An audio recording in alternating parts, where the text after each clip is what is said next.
On arrivait donc dans la famille des descendants de Chicat, et il y avait cette vieille dame qui s'appelait Méladou. Et donc, on se mettait devant la zériba, c'était le thé d'accueil, il y avait les gens qui arrivaient en assez grand nombre, ça faisait une sorte de demi-cercle, et on buvait le thé. Et il y avait Méladou qui était toute vieille, toute voûtée, qui arrivait à petits pas, et qui venait s'installer à côté d'Atoine. Atoine, comme elle disait. Elle s'installait à côté de lui, il n'y avait pas de mots échangés, mais dans les regards de complicité qu'il y avait entre ces deux personnes, il y avait... voilà. Moi, je me dis parfois que dans le regard de Méladou, il y avait le regard des Touaregs pour Foucault. Enfin, de certains Touaregs, des proches, des amis, pour Foucault, se reproduisaient dans le regard de Méladou pour Antoine.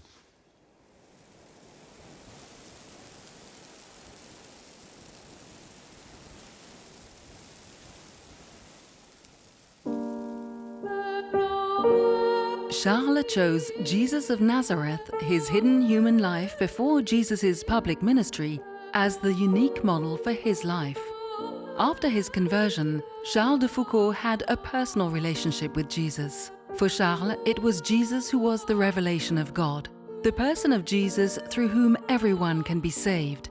This Jesus, the universal elder brother as he will say, taught him to be a brother, to be the least, and invited him to take the last place.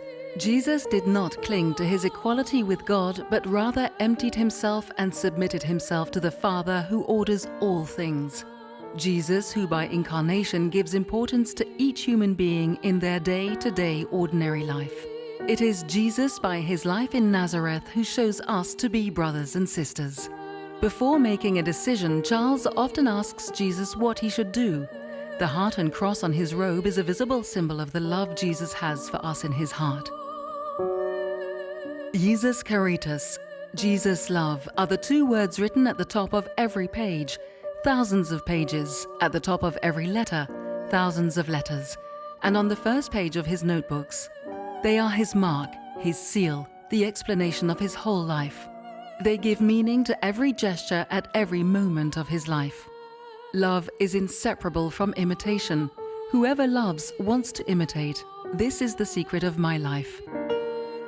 I have lost my heart to this Jesus of Nazareth, and I want to spend my life trying to imitate him as much as my weakness allows.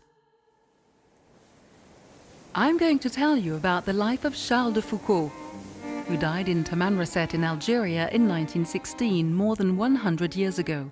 I could tell you the extraordinary things of his life, as is often done for saints, but I have chosen to trace for you as simply as possible the itinerary of this remarkable man with a huge heart. As for all of us, his path is made up of wanderings, explorations, encounters, calls, transformations, losses, and in the end, a vocation that characterizes his friendship and solidarity with everyone on earth.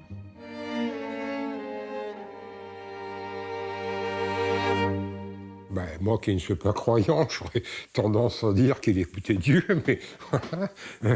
Non, mais je pense que c'était un croyant, c'est évident. Hein. Bon, donc je crois que la première personne qui l'écoutait, c'était son Dieu. Je ne sais pas comment on écoute son Dieu, mais pour lui, ça me semble une évidence. Le Seigneur agit à travers lui et au-delà de ce qu'il imaginait pour tracer ce chemin aussi. Et je pense que des gens se sont sentis profondément aimés, y compris dans les Touaregs, par lui.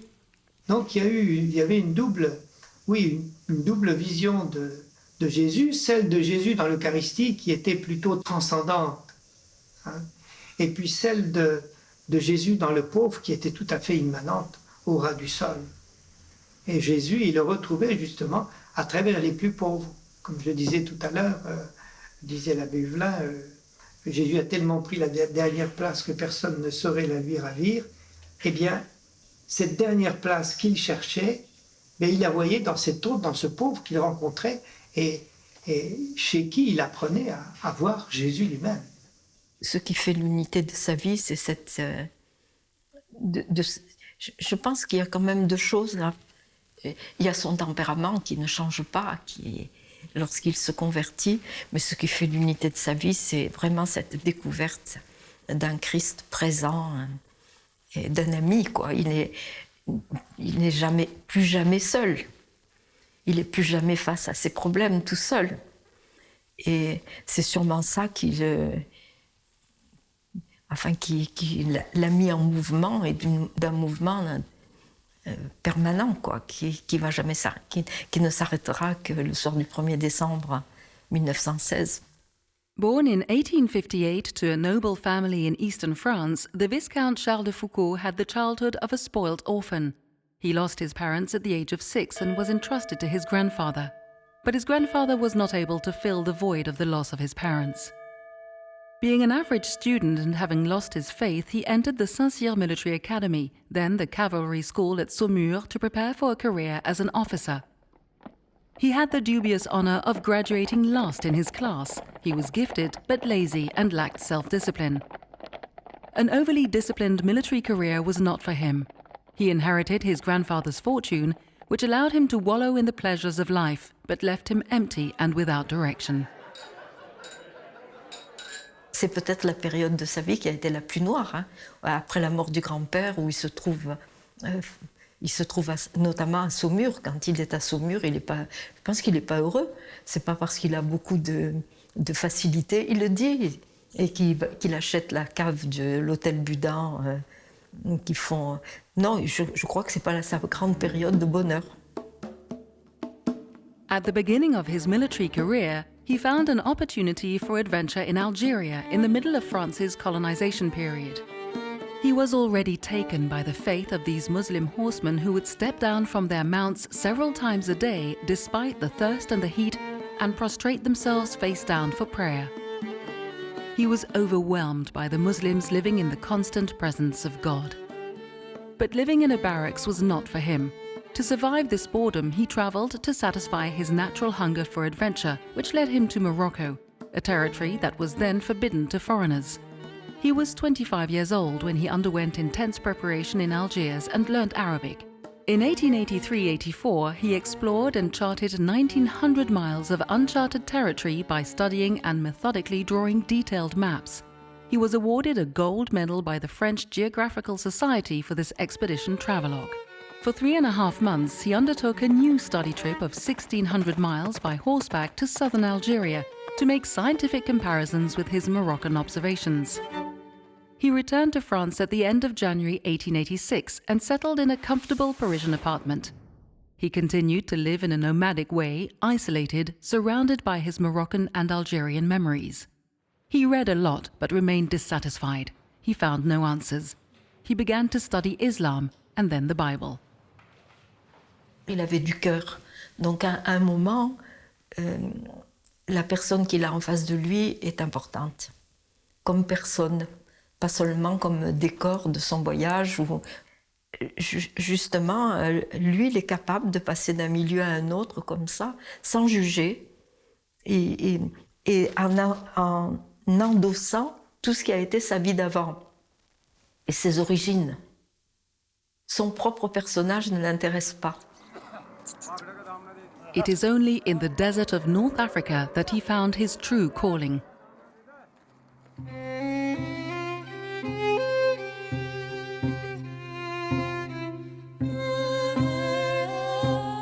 His cousin, Marie de Bondy, whom he considered his second mother, had a profound influence on him. His religious Catholic experience from childhood was not completely dead. He went to church, but without believing. Then came the blessed day when he encountered Father Huvelin in the confessional, who invited him to take Holy Communion. He would remain his spiritual advisor for almost 25 years. Et que voilà, je pense que les personnes, il n'y avait pas quelqu'un aussi humain sur notre chemin, ça serait difficile de croire et de faire l'expérience de l'amour de Dieu. Donc il passe aussi par nous et à travers aussi nos pauvretés et nos difficultés à aimer. Mais que je pense que si on s'est senti sincèrement aimé, voilà, ça nous donne aussi une espérance, oui. Et c'est dire, mais oui, et si quelqu'un humain, voilà, est aussi aimant, combien plus Dieu, l'amour de Dieu peut être aussi infini. It was then that he found God and the ultimate meaning of life. It happened in the church of Saint Augustin at the end of October 1886. I went into that confessional What a blessed day, what a day of blessings. And from that day on, my whole life has been a series of blessings. Like a shooting star, said Father Huvelin. Charles was on fire, and from then on, Father Huvelin would try to slow him down. La vie est dans le mouvement et on voit bien que quand on s'arrête, quand on se fige, quand on ferme quelque chose, ben voilà, la vie s'arrête et que voilà, quand on accepte de se déplacer, de changer, d'évoluer, il y a quelque chose qui permet à la vie de circuler davantage. To test his vocation, Father Huvelin asked him to make a pilgrimage to Palestine. His stay in Nazareth made a lasting impression. He was moved by the poverty of the village of Nazareth where Jesus had lived a hidden, ordinary life for 30 years. Charles returned to France. He had chosen the monastic life. On the 15th of January 1890, he left for the Trappist monastery of Notre-Dame-des-Neiges in the south of France. He was aware that he was leaving his world forever. He said, "The moment I believed that there was a God, I knew that I could only live for him." It was his choice to go as far away as possible, to break with those dearest to him in the world, to cut all the attachments to this world. After a few months at Notre Dame, he left for Syria to live in a radically poor monastery in Akbes on the Turkish border. There, he was not able to fulfill his wish to live a life of poverty in the image of Jesus in Nazareth, a life which he had had time to meditate on. He was therefore released from his monastic vows after 7 years at the Trappist monastery in Syria. One can see in his personality a life of all or nothing. On the advice of Abbé Huvelin, he spent 3 years at Nazareth living in a garden tool shed at the convent of the Poor Clare nuns, in solitude and in the most complete abjection. This was a new direction in his life. He prayed, did small maintenance work at the chapel, drew, meditated on the Gospels and wrote profusely. It was there that he imagined the daily life of Jesus, the workman hidden for 30 years before his public life.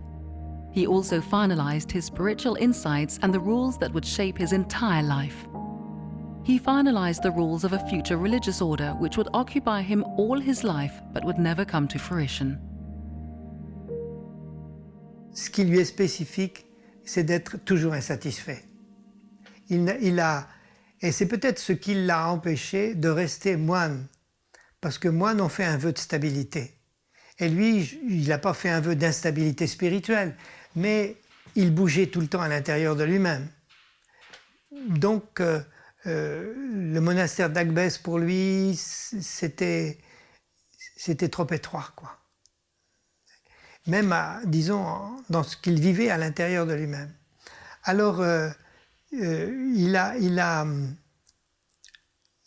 toujours cherché. Je reviens sur cette phrase de l'abbé Huvelin qui disait Jésus a tellement pris la dernière place que personne ne saurait la lui ravir. Alors que Charles de Foucauld cherchait toujours la dernière place, cette chère dernière place, comme il disait, et à chaque fois qu'il pensait l'avoir trouvée, eh bien, il disait non, elle est déjà occupée par quelqu'un, et c'est par Jésus. Une blessure qui le faisait avancer. Et jamais arrière était la devise de sa famille. Ah oui, c'est très inspirant pour notre monde, je crois, et pour aujourd'hui, de ne jamais se croire arrivé, et de dire, eh bien, je suis en route. Et je crois qu'effectivement, Charles de Foucauld était un nomade dans l'âme, quoi. Nomade, il marchait à l'intérieur de lui-même, et puis il marchait beaucoup, beaucoup aussi à travers le désert. But Nazareth was not where he wanted to live. He wanted to return to Morocco to live as a hermit. He was ordained a priest in the diocese of Viviers. I am taking steps to go to the Sahara to continue the hidden life of Jesus of Nazareth, not to preach but to live in solitude in imitation of the humble work of Jesus. He asked to settle near the Moroccan border in Algeria, close to a French military post at Beni Abbes. He brought with him his rule for a future monastery which contained all the ideals he wished to live by and see others live by. It was the rule of the little brothers he took with him and to which he would aspire to for the rest of his life. La foi, pour moi, elle doit rayonner dans notre personne. Et c'est ce qui, chez Charles de Foucauld, a été une sorte de stimulant. C'est de faire connaître Jésus, de rayonner de sa foi, à travers sa propre personne, à travers ses choix, à travers sa vie. Quand il disait « crier l'Évangile par toute ma vie », ça s'opposait un petit peu au « crier l'Évangile par tout ce que je peux crier par ma parole ». Et ça, c'est beaucoup plus exigeant. It is not necessary to go where the earth is most sacred, but where others are in greatest need. It was no coincidence that he found himself once again in a Muslim country. By then he had been separated from family and friends for 10 years. How could anyone survive such a huge wound, were it not for the enormous love he experienced from God? Already in Nazareth, his desire to do good for people, the drive to put himself in the service of others, the ultimate desire to serve as a priest had initiated a change of direction. But it was during the retreat for ordination that the turning point came. From then on, it was no longer a question of going far away to seek solitude and separation, but to search for those farthest away. His life right up until his death would be a relentless quest to be as close as possible to those who were the farthest away. After he found God, he went far out into the desert in search of others in their difference and their distance. Chez Charles de Foucault, il y a à la fois une dimension de solitude. Hein. C'est quelqu'un qui aussi a une aspiration à la solitude et aussi qui, finalement, cette solitude pour Dieu, hein. C'est-à-dire pour vivre ce cœur à cœur avec le Seigneur. Et il y a cette dimension aussi qui les poussait à aller de plus en plus loin, on va dire, à la rencontre de l'autre, et que peut-être ce qu'il imaginait comme vie, que pour Dieu, ou cet absolu de Dieu, ce Dieu seul qui l'habitait au début de son chemin, finalement, il s'est rendu compte que ça le poussait à la rencontre des autres et aller aussi auprès des âmes les plus délaissées, hein, comme il l'exprimait, c'est ce désir d'aller là où personne d'autre peut-être n'irait pour rencontrer en fait ces personnes et là en fait d'être porteur de Jésus. Il avait cette conscience-là d'avoir aussi cette mission de, à travers sa présence, porter Jésus.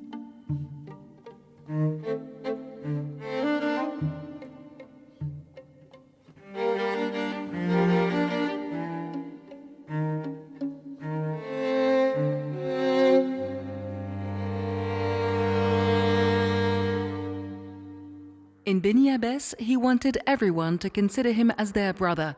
He was constantly interrupted by those who knocked on his door. He experienced a continual back and forth between the presence of God in the Blessed Sacrament and the presence of God at the door. He called his house the Fraternity, a place that would radiate love. He was led to encounter those who did not share his religious faith or his culture, and he would devote his time and energy to them, not in a condescending way, but by being a brother, painfully aware that he could not join them in that dear last place. He so desired to share his faith with those around him who didn't share the same faith. He made no conversions and celebrated few sacraments. Has he found his place? This is the existential question that everyone asks themselves at some point in their lives. When everything falls into place, encounters and transformations follow, and this is what would happen in the last 15 years of his life. But he was not alone. With all those he knew, he corresponded about the unique life he had chosen, seeking affirmation.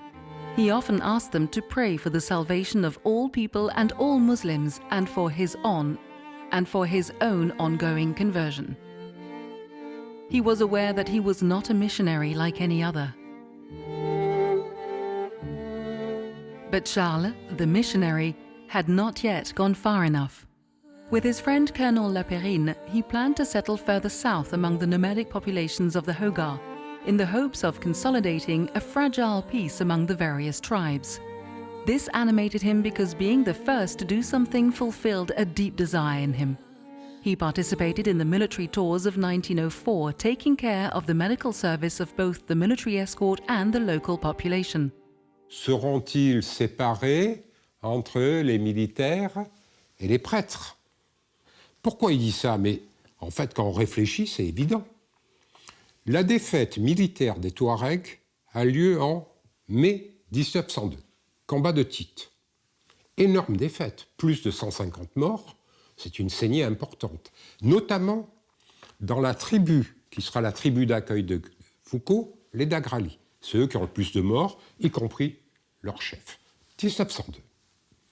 1904, à Insala, Moussa Aketmastan signe ce que je vais appeler un traité de paix avec le colonel Métois. Ce n'est pas du tout une soumission en bonne et due forme, et la Périne est furieux. Ceci dit, la Périne part dans le Hogar faire une tournée accompagnée de Foucault. Et l'idée est déjà d'installer Foucault. Along the way, he gave alms and never stopped working, as he was translating the 4 Gospels into the Tuareg language.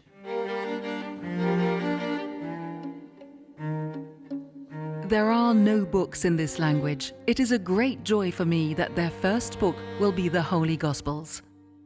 He wrote on each page, "My God, let all people go to heaven."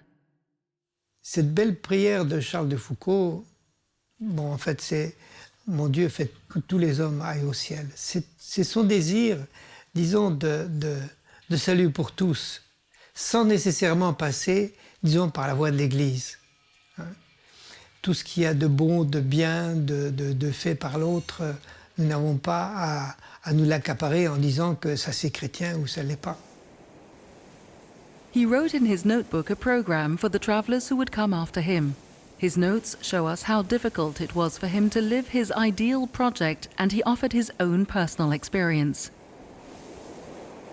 He had imagined the life of Jesus of Nazareth as living in perpetual silence, like a monastic life. But in the desert, he came to understand the hidden life of Jesus in Nazareth.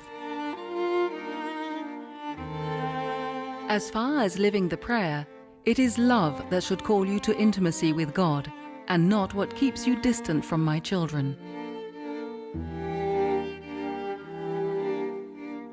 It was the call of others that tore him away from his life of silence. This revelation in 1904 came at a time when he was living in close relationship with others on the desert tracks.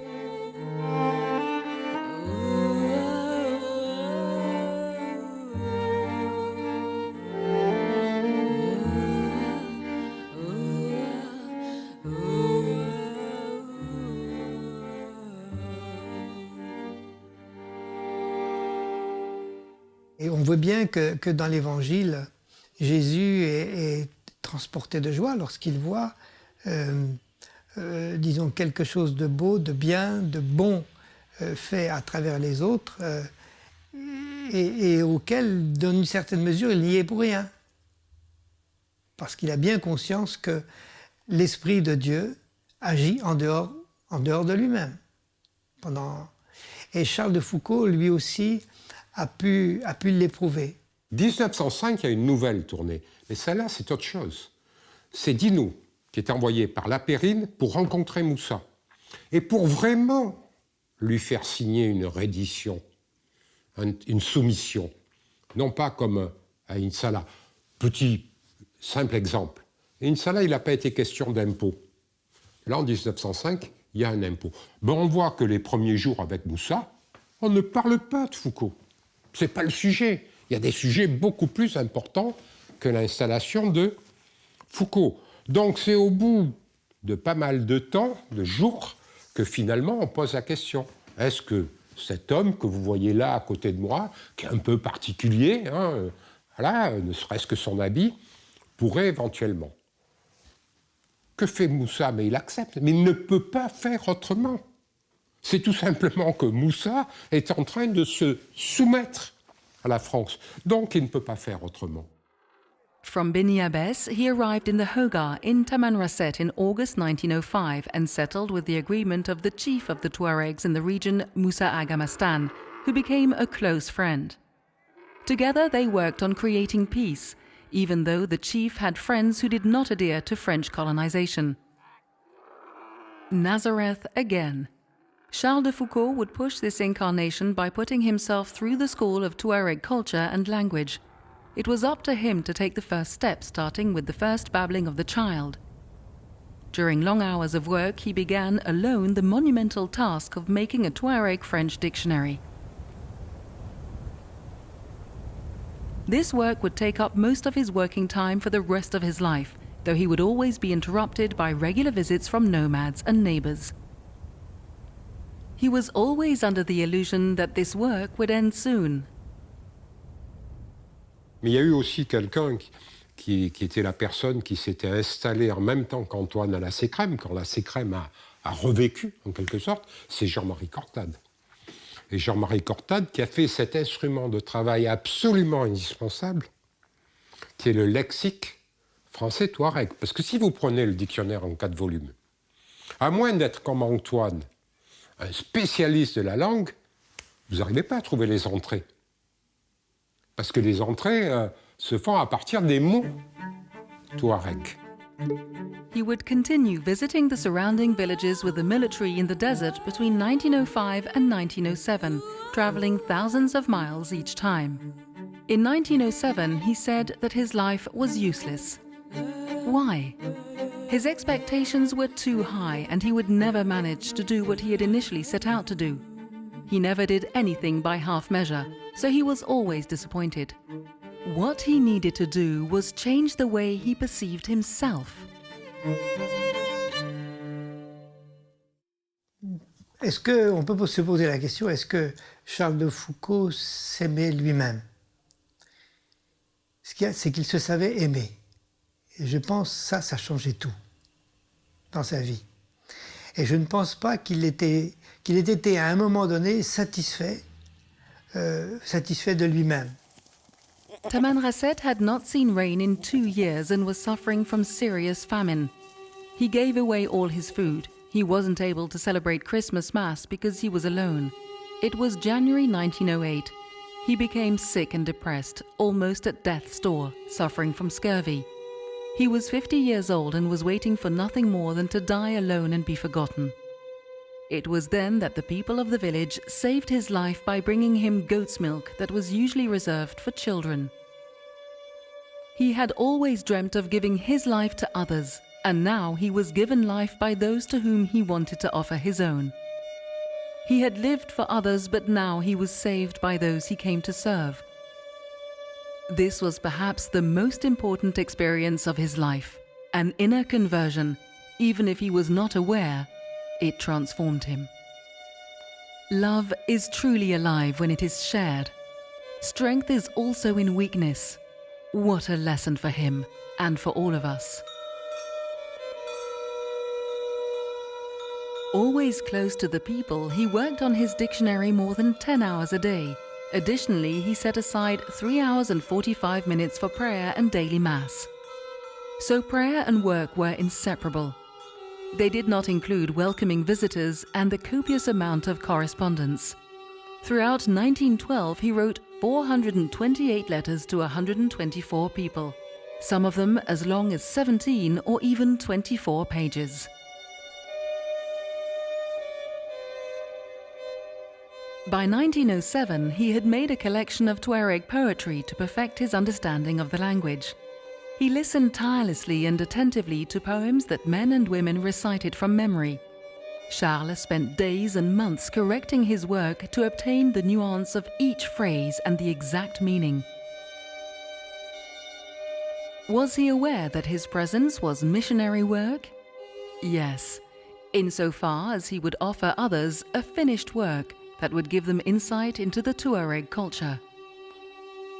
It was first of all a work of respect for the uniqueness of others, of friendship, the truest and most intimate approach to honor a different culture in its environment.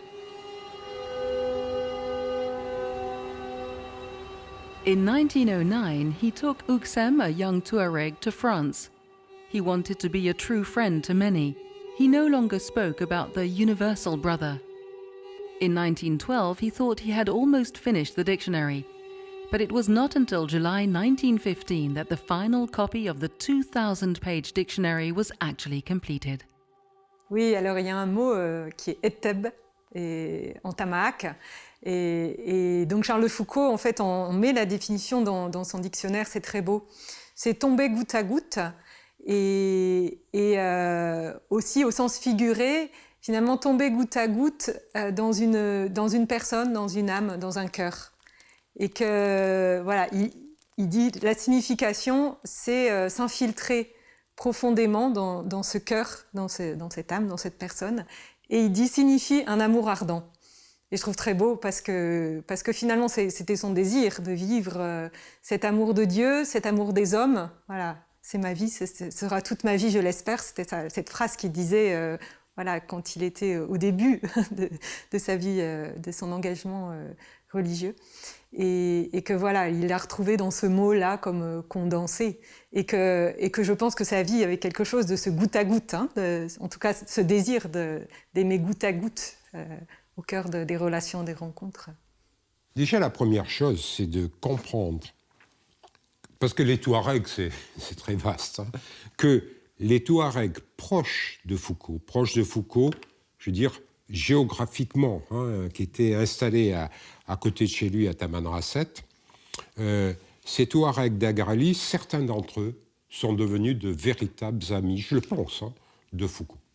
Je pense au chef de la tribu, Ouksem Kourar, mais encore plus à une personne qui s'appelait Chikat Ag Mohamed. Chikat Ag Mohamed, qui est le père du fameux Ouksem que Foucault va emmener en France. Là, vous avez vraiment de véritables amis. Et on en a le témoignage par quelques messages qui ont été échangés, mais surtout par les souvenirs qui ont pu rester de cette amitié. Ce sont les descendants de ce Chikat Ag Mohamed. C'est chez eux que Antoine a, bien avant moi, été reçu, et c'est chez eux que moi j'ai été reçu à mon tour dans ce petit centre de Terra-Nanette où je menais mes enquêtes. J'ai même eu la chance de connaître, sur la fin de sa vie, malheureusement, enfin les dernières années, la sœur d'Ouksem, qui s'appelait Méladou. Cette Méladou, dans les carnets que Foucault tenait à Tamanrasset, on retrouve fréquemment son nom, puisqu'il notait les visites. Hein, aujourd'hui, ils sont venus me voir. Et on voit la petite Méladou, parce qu'elle était jeune à l'époque. Alors, qu'est-ce que Méladou avait retenu de Foucault? Pas grand-chose, très honnêtement. Mais quand même, elle avait retenu les cadeaux de Foucault. Les cadeaux, c'était les aiguilles, notamment, hein, qui sont, bon, pour tout un tas de raisons, qui étaient très appréciées des femmes touaregs. Or, Foucault distribuait des aiguilles. Elle avait retenu le tricot. C'est la famille de Foucault qui avait appris, lors du voyage d'Ouksem en 1913, ils avaient appris à Ouksem à travailler le tricot. Et à son retour dans la gare, Ouksem donnait des leçons de tricot aux femmes de la tribu. Mais bon, tout ça, c'était par l'intermédiaire de Foucault. For a short time, he built a hermitage at Asekrem in the Hogar Mountains to be as close as possible to the nomads.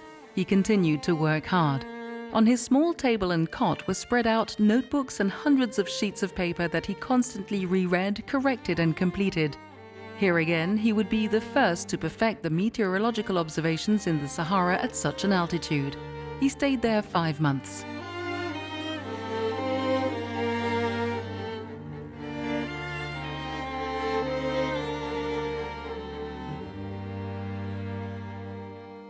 Ce sur quoi je pense qu'il faut insister, c'est sur l'immense travail scientifique de Foucault.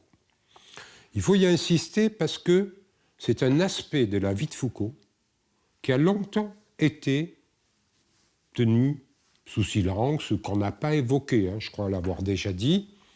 Mais quand on prend René Bazin, quand on prend Léon Poirier, on ne voit pas cet aspect de l'œuvre de Foucault. C'est finalement assez récemment qu'on a pris en compte cet immense travail de Foucault. Et il y a un article fondamental à mes yeux d'Antoine Châtelard, hein, Le savant malgré lui, où justement Antoine montre l'immense travail scientifique de Foucault. Alors, c'est un travail qui relève de la langue, de la linguistique si vous voulez, de l'étude de la langue, mais qui relève aussi de l'ethnologie et de l'ethnographie. Alors, je donne quelques exemples. Les 2 tomes de poésie touareg soit 6000 vers, recueillis par Foucault, transcrits par Foucault, traduits en français par Foucault. C'est une somme absolument phénoménale. Ces poésies, c'est une mine de renseignements sur l'histoire des Touaregs, sur l'éthos touareg. Mieux que nulle part ailleurs dans ces poésies, on voit ce qui tenait au cœur des Touaregs, et des Touaregs d'avant la colonisation, pour la plupart de ces poèmes-là. C'est là où on peut étudier, ça a été fait, la place de la femme dans ces sociétés. C'est là où on peut étudier qu'est-ce que ça veut dire un réseau, parce qu'il y a plusieurs types de réseaux, etc., etc. Bien. Donc voilà, les poésies, c'est absolument énorme.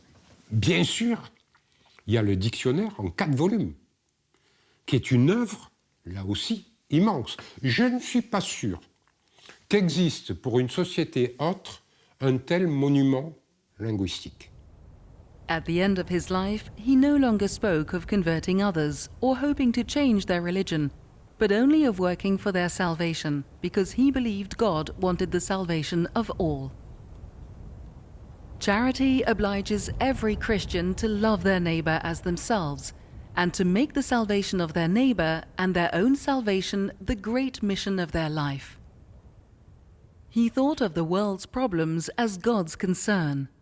It is amazing to read the many letters he wrote where he revealed his opinion on a vast and eclectic amount of subjects, such as food, meteorology, pharmacy, agriculture, the layout of roads, railroads, colonization, climate, religions, spiritual life.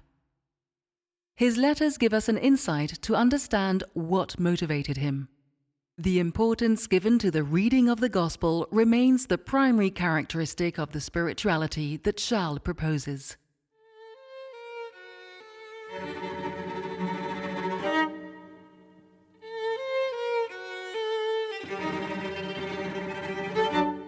Il n'est pas toujours d'accord de personne. Des fois, il trouve que Foucault exagère, que bon, voilà. Mais en même temps, il y a une admiration terrible pour cette personne. Il faut quand même comprendre que Foucault est seul à Tamanrasset, au tout début. Les militaires, ils sont à Moutilinsky. Donc à une demi-journée, voire un peu plus de marche. Et Foucault vit là, seul. Donc quand des gens passent, que ce soit un médecin militaire, un officier, ben bien sûr, il rencontre Foucault. Mais avant tout, c'est l'admiration devant ce petit bonhomme qui vit là seul, qui vit de manière très frustre, il ne mange pas beaucoup, bon, il n'y a pas beaucoup de distractions, mais qui en même temps est manifestement un personnage de plus en plus important pour les Touaregs qui sont là. Donc, on ne peut être qu'admiratif. To all Muslims who knew him, Charles de Foucault is considered as a man of God, a marabout. This is certainly the most beautiful compliment the Tuaregs could give him. Indeed, the marabout had transformed himself. Forgetting himself, he no longer dreamt of his vocation in the way he had initially conceptualized it. He was shaped by daily events and constant visits that demanded he give not only what he had, but what he was. Typical of Charles, he gave himself completely, using his great intellect, his untiring work ethic and scientific genius for the common good and for others. In short, he had found his place. He did not look back, he moved forward. You could see in his eyes that he finally settled into his unique vocation. Il a adhéré à sa réalité. Après, peut-être pas consciemment, il est resté en tension et sûrement insatisfait par rapport à son idéal, ce qu'il imaginait, mais que finalement, à travers ce qu'il a vécu, surtout dans la dernière partie de sa vie, il a adhéré à son être, à ce qu'il était. Et là, en fait, il s'est pacifié, il s'est libéré. Et que finalement, voilà, je pense que quand on arrive à trouver notre place et faire ce pourquoi on est fait, même si ça ne correspond pas à ce qu'on imaginait. Il y a quelque chose qui rayonne au-delà de nous et qui pacifie et libère intérieurement. Et il a lui-même assez de cœur pour ne pas rester figé sur ce qu'il a appris, ce qu'il croyait en arrivant.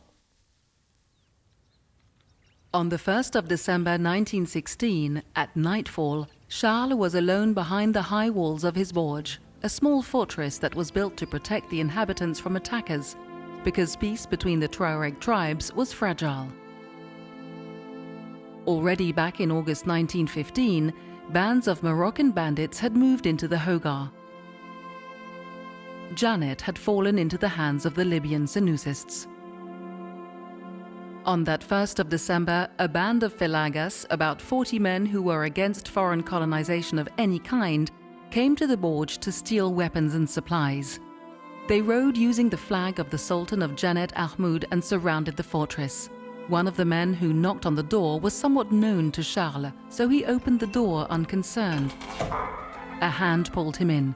He was forced to his knees and his hands were tied to his ankles.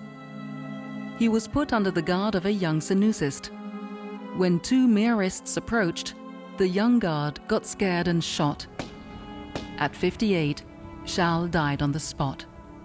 He did not die as a martyr of the faith as he had once wished. On the 21st of December, Captain de la Roche finally came to the Borge. He rebuilt the graves and planted a wooden cross on the grave of Charles de Foucauld. He found the lunette containing the Blessed Sacrament in the sand. The looters, unaware of what it was, had thrown it away. This desecrated host had radiated the Eucharist presence, the real presence of Jesus in the middle of the Sahara, on behalf of all the people entrusted to him.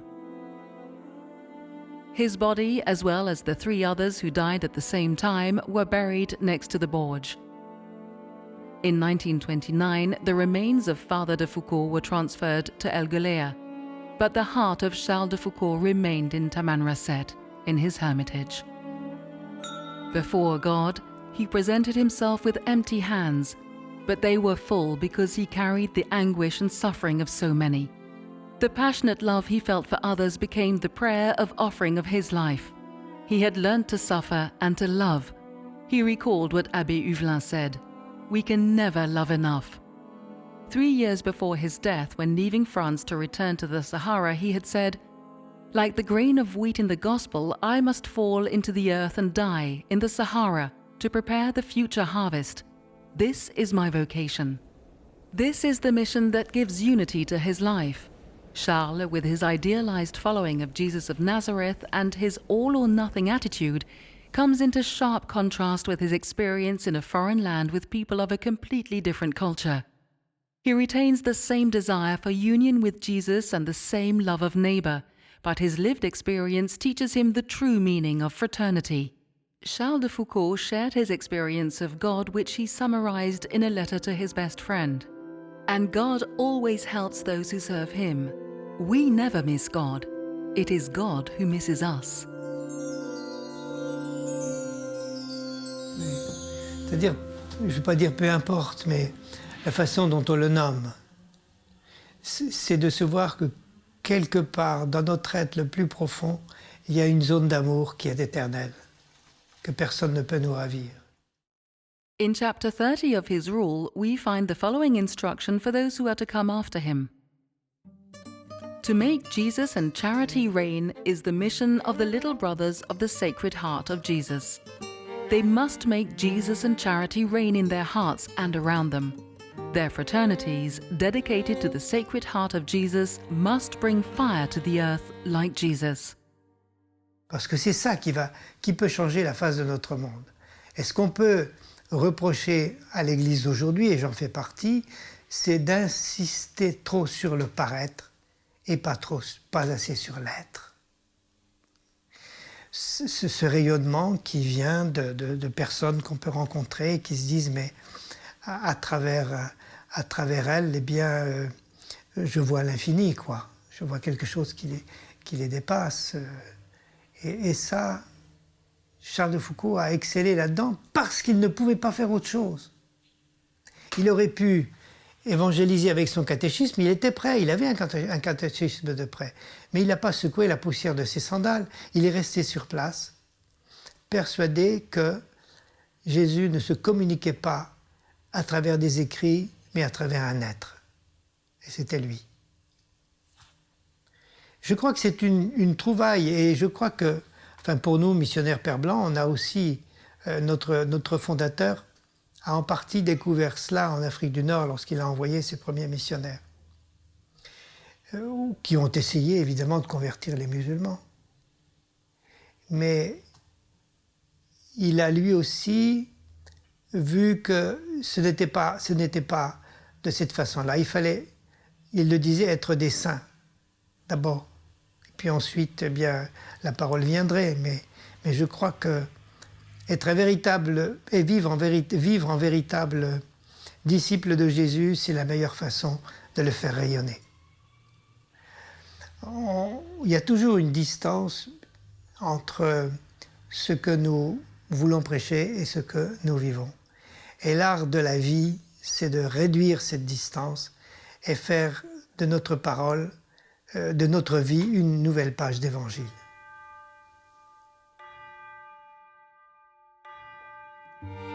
Others will follow his spiritual model, based on the most essential of Christ's teachings, the love of others.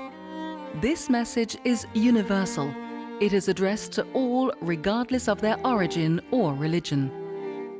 This model teaches us what is most important for a Christian and for all people in general. To live as brothers and sisters, to respect each one's language, culture, and condition. To love people where they are and for who they are. Of course, the ways of loving, of letting oneself be loved and wanting to love will have to continually evolve. But all those who want to live in mutual respect and friendship will be able to draw inspiration from his life in their mission. Je crois qu'aujourd'hui, Charles de Foucauld n'aurait pas vécu à l'extérieur du monde, qu'il s'y serait profondément investi. Et il aurait manié l'informatique, les réseaux sociaux, il n'aurait pas été étranger à tout cela. Il a tellement écrit. Il y a une somme énorme d'écrits de Charles de Foucauld, de lettres, de réflexions, de carnets, de notes. Ben, il aurait mis ça, je pense, sur un ordinateur. Bon. Et puis il aurait, je pense, abordé ce monde avec un regard beaucoup plus d'amour qu'un regard méfiant, comme il l'a fait pour les Touaregs.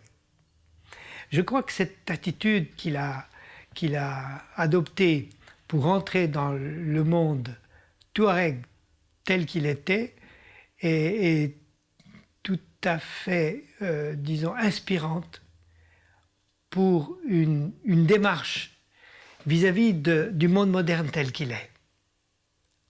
Charles de Foucauld ne connaissait pas la langue touareg, il ne connaissait pas la culture touareg, mais il s'y investit par amour de l'autre et par amour pour cette humanité dans laquelle il était, cette humanité touareg.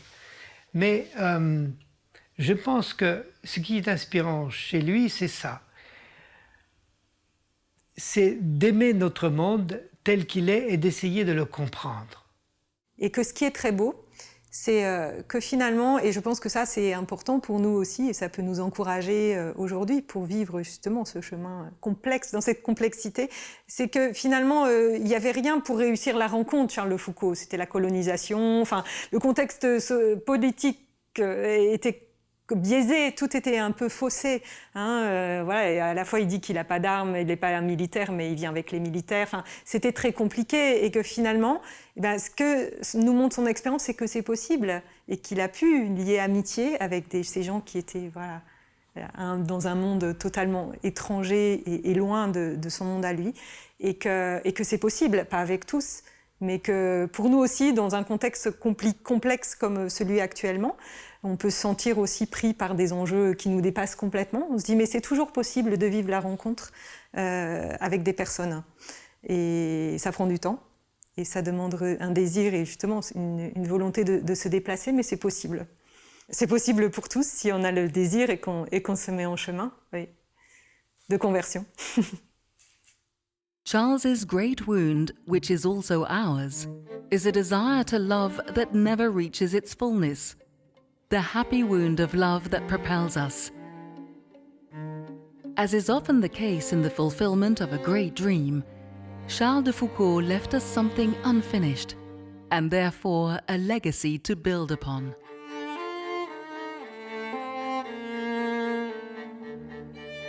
In the remarkable life journey of this man, too often described as superhuman, mysterious, or a fool for God, he is in fact a simple soul with an extraordinary human life. In the darkness of this world, God has given us this beacon of radiant life. He is a saint of today.